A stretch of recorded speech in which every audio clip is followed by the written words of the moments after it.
It was a busy afternoon, and the streets of downtown were alive with the sound of honking cars and bustling pedestrians.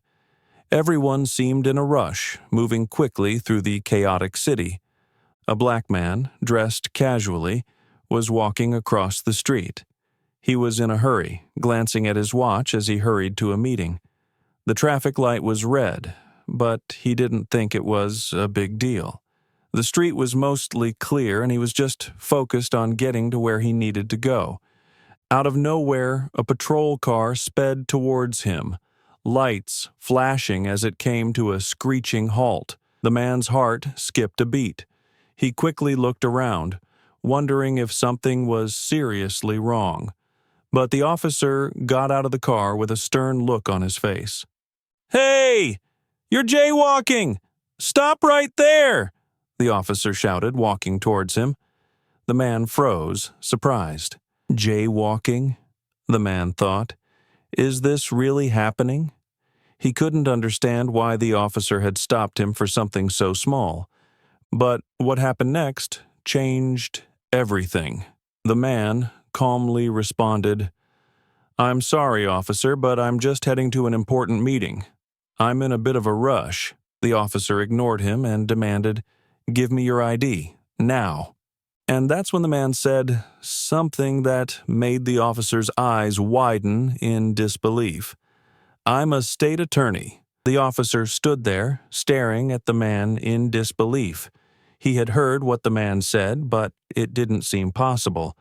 The black man standing before him looked nothing like someone important, and jaywalking was hardly a crime worth a stop, especially for someone who seemed just like any other busy person walking down the street. The officer squinted at the man, trying to make sense of what he had just heard. State attorney? The words hung in the air, and for a second, it felt like the whole world slowed down.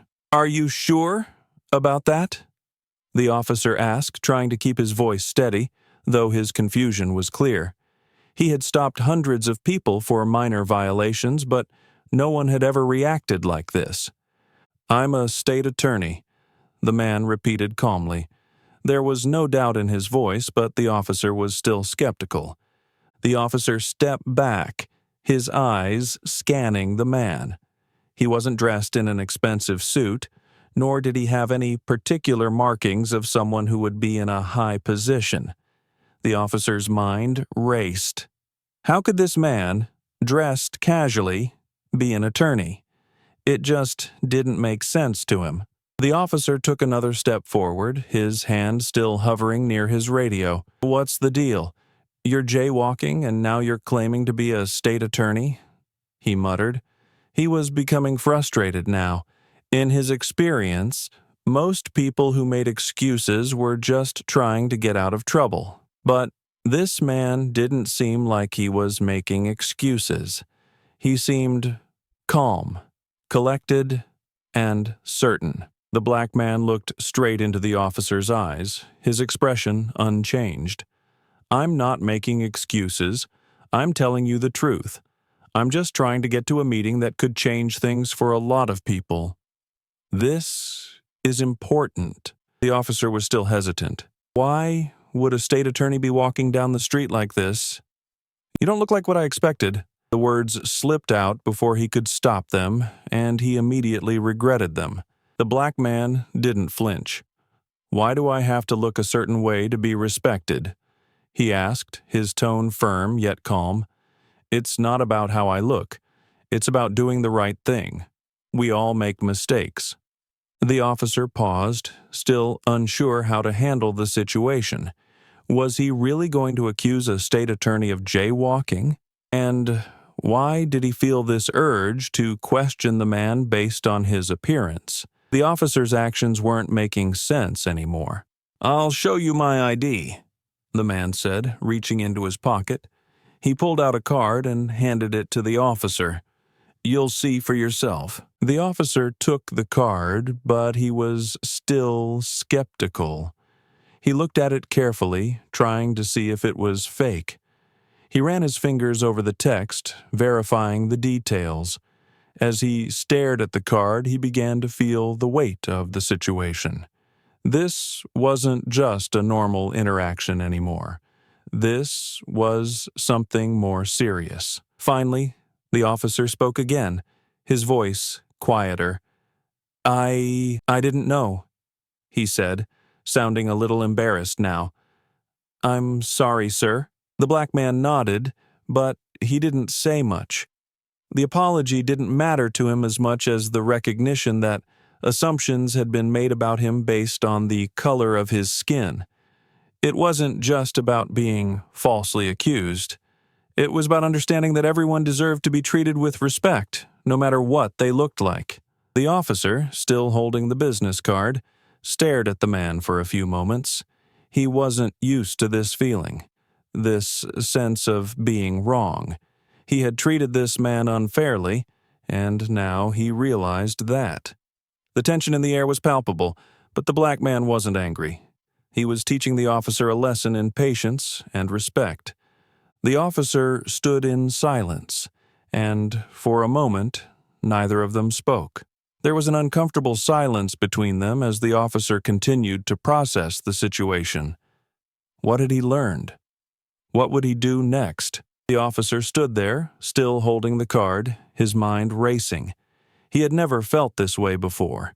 He had made mistakes. Everyone did. But this mistake felt different. He had judged someone based on their appearance, assuming they were just another person to ticket, without considering who they really were. The black man stood still, his gaze unwavering, his posture calm. The tension in the air was heavy now, but he didn't flinch. He knew he was in the right, but that didn't make the situation any easier.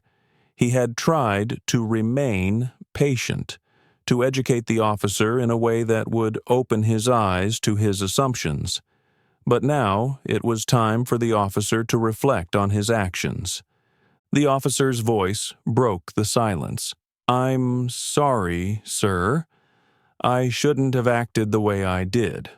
I made assumptions about you just based on how you looked, and that was wrong." The black man nodded, not with triumph, but with a sense of quiet understanding. "It happens to a lot of people," he said softly. "You see someone and automatically think you know who they are, based on nothing but their appearance. But that's not fair. It's not right. People deserve respect." The officer's shoulders slumped, his eyes shifting to the ground. He knew the man was right. He had let his biases cloud his judgment. He had failed to treat the black man with the respect he deserved. The officer was beginning to understand the gravity of his actions.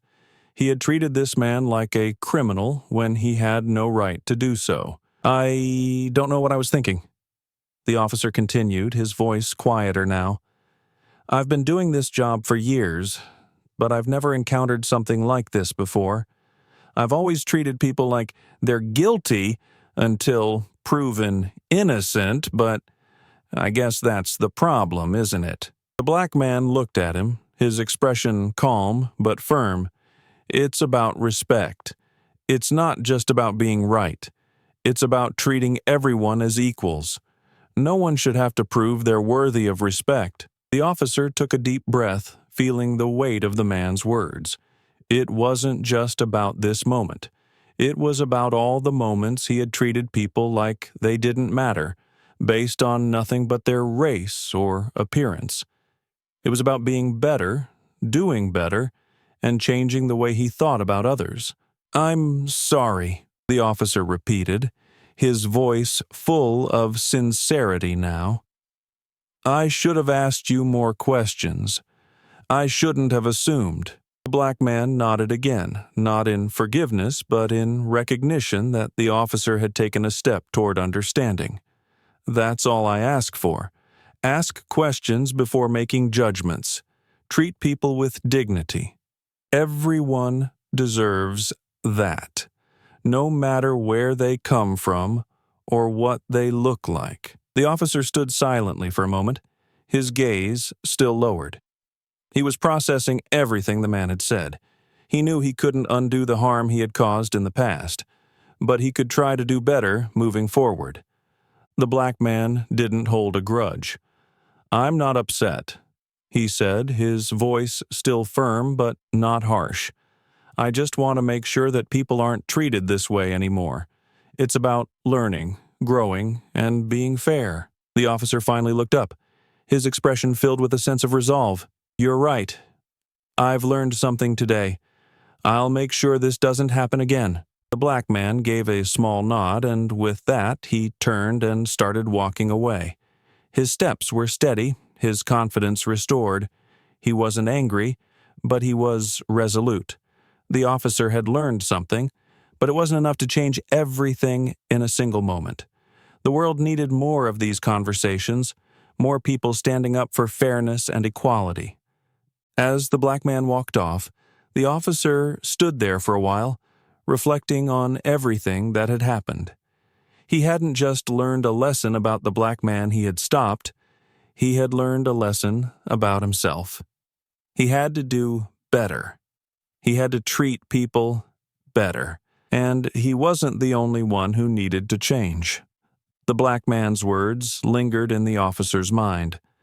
Everyone deserves respect, no matter what they look like. The officer didn't know where this would take him, but he knew he had to start with himself. This moment, this encounter, was the beginning of something. A conversation had started, but it needed to continue. As the black man disappeared down the street, he knew this wasn't just about him and the officer. This was about everyone. It was about how people were treated, how assumptions were made, and how much needed to change for the better. The officer stood there for a few seconds, staring at the business card in his hand. His confusion was obvious. He had stopped this man for something as small as jaywalking, and now the man had just told him he was a state attorney. It didn't make sense. He felt embarrassed for making assumptions, for treating him as just another person to stop without considering who he was. The black man, James, stood calm, his posture tall. His patience wasn't thin, but the situation had gone on long enough. The officer's silence felt heavy, and he knew it was his chance to make sure the officer understood the mistake he had made. "I understand that this is surprising," James said, breaking the silence. "But you have to understand that when you stop someone like this, based on nothing more than how they look, it doesn't just hurt me. It hurts everyone. It feeds into a system of assumptions." The officer's gaze shifted from the business card to James's face. The words felt like a punch, but it was a punch of reality. His mind was reeling.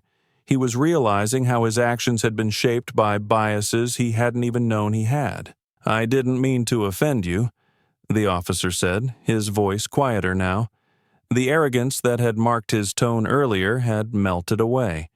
"I just thought I was doing my job. I didn't realize—" James interrupted, not with anger, but with quiet understanding. "You didn't realize, but now you do. And that's what matters. We can all do better, but only if we admit when we're wrong." The officer swallowed, nodding slowly. He felt deeply uncomfortable, but he was learning. The feeling of guilt was heavy, but the truth was more powerful. "I'm sorry," the officer said, his voice sincere. "I should have listened to you. I should have asked more questions before jumping to conclusions." James gave him a slight nod.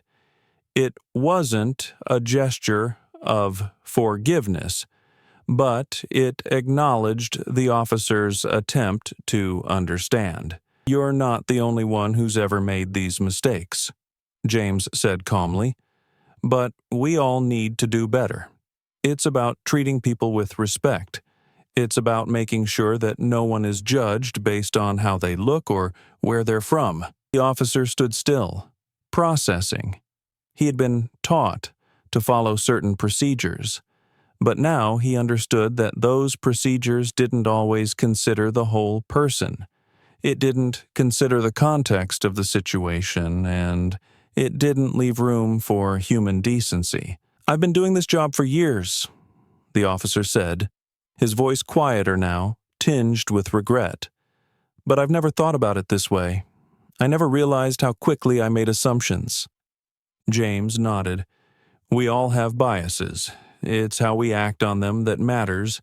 It's about stopping before you act and asking yourself, am I treating this person with respect? Am I seeing them for who they really are, not just what I think they are?" The officer stood in silence, his mind racing as he thought about the countless others he had interacted with over the years. How many times had he treated someone unfairly because of their appearance or background? How many people had he misunderstood, just as he had misunderstood James today? "I'll do better," the officer said, his voice resolute. "I'll make sure I treat people like people. No assumptions, no stereotypes, just respect." James gave him a small, understanding smile. "That's all we can ask for," he said. "I'm not upset. I just want everyone to learn to treat each other better." The officer finally exhaled, his shoulders relaxing. He knew he had done something wrong, but he also knew that admitting it was the first step to change. It wasn't easy, but it was necessary. James turned to walk away. The officer, still standing there, watched him go. It wasn't just about jaywalking anymore. It was about how people were treated, how their actions were judged based on appearances, and how important it was to be aware of those assumptions. James wasn't angry. He had seen this behavior before. He had felt it in other situations, but he knew this wasn't just about the officer or this one incident. It was about everyone, about how society needed to recognize and stop making assumptions, about how important it was to treat everyone with dignity. As James walked off, he felt a quiet sense of relief. The officer was still standing there, lost in thought. It wasn't the officer's apology that mattered most. What mattered was that the officer had learned something that day, and James hoped that the lesson would stick, not just with the officer, but with anyone who was willing to listen. It was a step in the right direction, but the work wasn't done yet. It would take more conversations, more understanding, and more people willing to confront their own biases. The tension in the air was thick, like a heavy fog that wouldn't lift. James had been standing there, face to face with the officer, for what felt like an eternity. The officer had stopped him for something as small as jaywalking.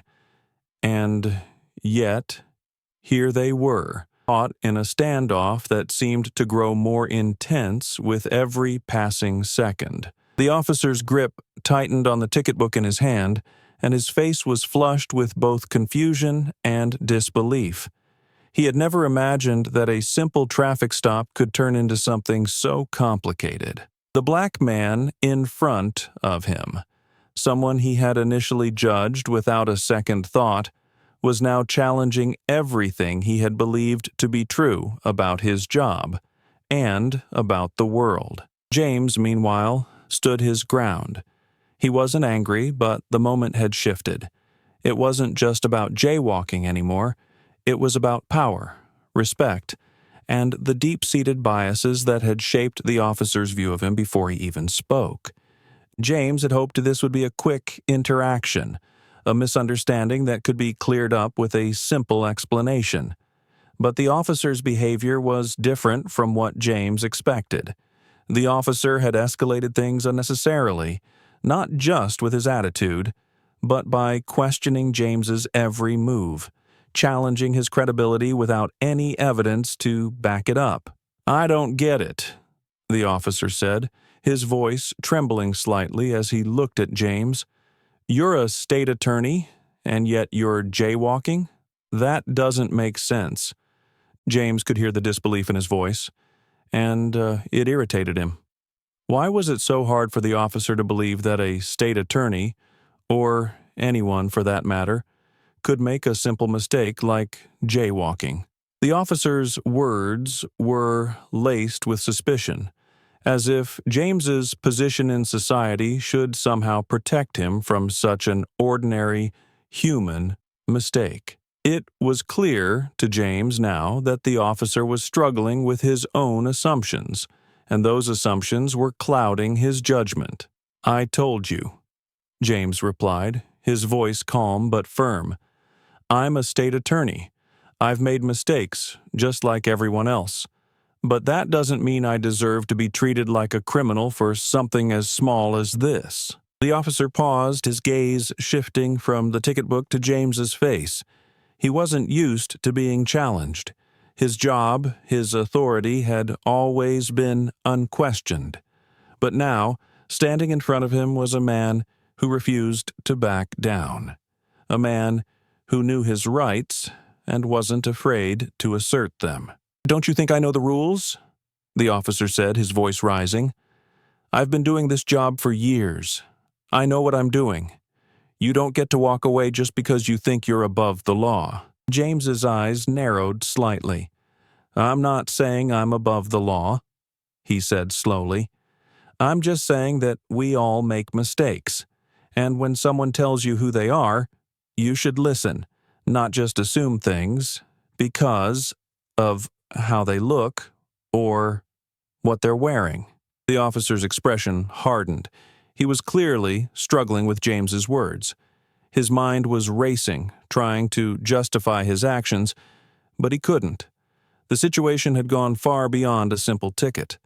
It was about something much larger, about how he had treated James based on assumptions and not facts. "You don't get it, do you?" the officer muttered, shaking his head. "I'm just doing my job. I have to follow the rules."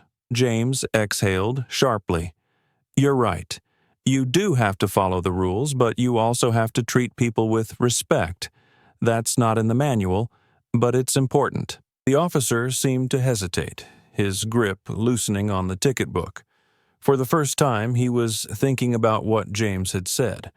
He had been so focused on enforcing the law that he hadn't stopped to consider the human side of the situation. Now, his authority felt like a burden, and it was clear that he didn't know how to handle it. James's words weren't just challenging the officer's actions, they were challenging the very system that had allowed the officer to feel justified in his behavior. It wasn't about the jaywalking anymore. It was about the assumptions the officer had made, about the way he had seen James not as an individual, but as someone to be controlled, judged, and questioned. The officer's face softened, and for a brief moment, it looked like he might understand. But just as quickly, his defensiveness flared up again. "This isn't about me. It's about you breaking the law. Don't try to turn this around on me." James stood tall. He wasn't about to back down, not now, not after everything that had happened. He knew that the officer needed to hear this. He needed to understand how important it was to treat everyone with fairness and dignity. "This is exactly about you," James said, his voice unwavering. "It's about how you see people. It's about how you treat them based on what you think they are. You need to stop doing that. You need to ask questions before you make judgments." The officer's eyes narrowed. He was still trying to process the situation, still trying to understand why James wasn't reacting the way most people did when confronted by authority. Most people would have protested, argued, or tried to get away, but James was standing here, calm and resolute, teaching him something he hadn't expected to learn. For a long moment, the officer just stared at James. His mind was working, trying to reconcile what he had always believed with what he was hearing. He had been trained to enforce the law without question, to make sure everyone followed the rules. But now he was questioning whether those rules always led to the right outcome. "I'm sorry," the officer muttered, his words barely audible. He was starting to feel the weight of the situation, the weight of his own ignorance, and the weight of the responsibility he had to treat people fairly. James didn't say anything at first. He just nodded, as if he had expected the apology. But for James, it wasn't about the apology itself. It was about the officer recognizing what he had done wrong and learning from it. "I'm not angry," James said quietly.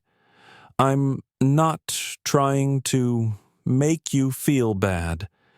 I'm just telling you that we all need to be better. We need to stop making assumptions. We need to stop judging people based on what they look like or where they come from." The officer looked down at the ticket book again, his fingers trembling slightly.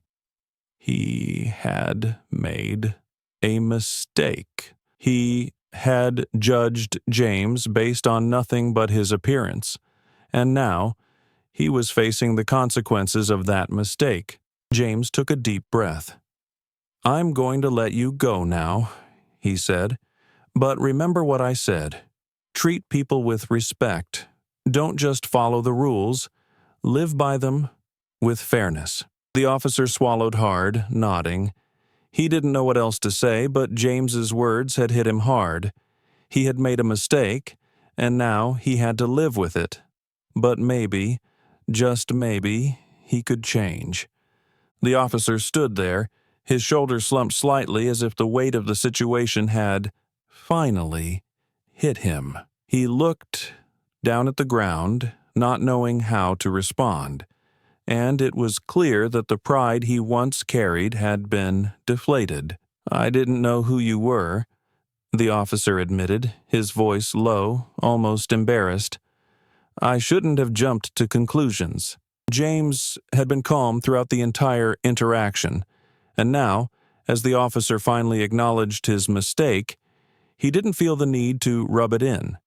He wasn't angry or upset. Instead, there was a quiet acceptance. He had expected an apology, but it was never about that.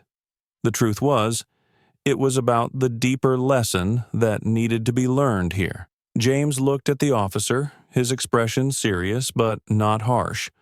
"What matters is the way we treat people," he said. "You saw me and made assumptions.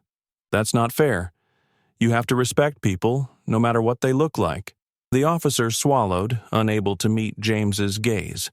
His mind was still processing the truth of what James had said. It was like a light bulb had gone off in his head. For so long, he had allowed his own biases to shape how he treated others, and now, standing in front of him was a man who had called him out without raising his voice, without turning hostile. James wasn't demanding respect. He was simply asking for fairness, and that made the officer feel small. "I'm sorry," the officer said again, his voice softer this time. His eyes still couldn't meet James's, as if he was ashamed of what he had done. "I shouldn't have treated you that way. I shouldn't have assumed." James nodded. It was a small, almost imperceptible movement, but it was enough to let the officer know that he wasn't seeking an apology anymore. It wasn't about that. It was about something deeper, understanding that assumptions based on appearance were wrong, and realizing that respect should never be conditional. "No," James said, his voice steady. "It's not about the apology. It's about how you treat people. I'm not angry at you. I'm just showing you how wrong it is to judge people without knowing them. You don't have to apologize. Just do better next time." The officer blinked as if he was hearing those words for the first time. He had made a mistake, a big one, but he was beginning to see that this wasn't just about a single moment. It wasn't just about the ticket or the jaywalking violation. It was about a pattern of behavior that needed to change. For a few moments, the officer stood silently, His hands were no longer shaking, but his expression was somber. The weight of the conversation lingered, and he realized the impact of his actions. It wasn't just about treating James unfairly. It was about the bigger issue, the problem of how society often judged people based on their looks, their race, or their background. James stood there for a moment too, his eyes locked on the officer. He wasn't expecting anything more from him. The officer had already admitted his mistake, and now it was up to him to make sure this lesson stuck. James had shared his perspective, and now it was time for the officer to reflect on it. The officer cleared his throat, still standing there with a look of deep thought. "I don't know what else to say," he said, the words coming out quietly. "I didn't realize, but I do now. I'll try to do better." James smiled faintly, but his smile wasn't one of victory. It wasn't about winning or being right. It was about making the officer understand, even if just for a moment, that there was more to a person than what you saw on the outside. "You don't need to say anything else," James replied softly. "Just show me that you've learned something. The next time you stop someone, treat them with the respect they deserve." The officer nodded slowly, his face flushed with shame, and James could see that he was truly processing the situation. He didn't need to say more. The officer had taken the first step by acknowledging his mistake, and that was the beginning of change. James turned and began to walk away, his steps measured and confident. There was no anger in his stride, just a quiet sense of relief. The officer had realized his mistake, and it was now his responsibility to do better. As James walked, he could feel the weight of the conversation lifting from his shoulders. He had made his point, and now it was time for the officer to take what he had learned and apply it in the future. The officer stood there for a while, looking at James's retreating figure. He hadn't expected this to happen.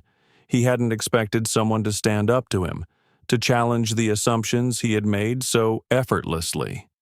But James had done just that, and in doing so, he had made the officer see the truth. As James's figure grew smaller in the distance, the officer stood in silence. His mind was filled with conflicting emotions. He had made a mistake, and he knew it. But there was also a sense of gratitude for James's patience, his wisdom, and his willingness to teach him a lesson that was long overdue. In the quiet of the street, the officer thought about the words James had said. Treat people with respect, no matter who they are. It seemed simple enough, but now it felt like a lesson that he would carry with him from that day forward. So, what would you have done in this situation? Think about it. If you were the officer, would you have acted differently? Would you have been quick to make assumptions? Or would you have taken the time to understand the person in front of you? Or, if you were James, how would you have handled the situation? We all have moments when we're judged based on our appearance, and it's important to reflect on those experiences. Have you ever been unfairly judged or treated based on how you look? We'd love to hear your story. Share your thoughts in the comments and help spread awareness about how we can all do better. It's time we come together and create a world where respect and equality are the norms, not the exceptions. Please share and subscribe to the channel so we can keep having these important conversations. Let's stand together for respect and equality in all our communities. Your voice matters, and by speaking out, we can make a real difference. Let's work toward a better, more understanding world, one action at a time.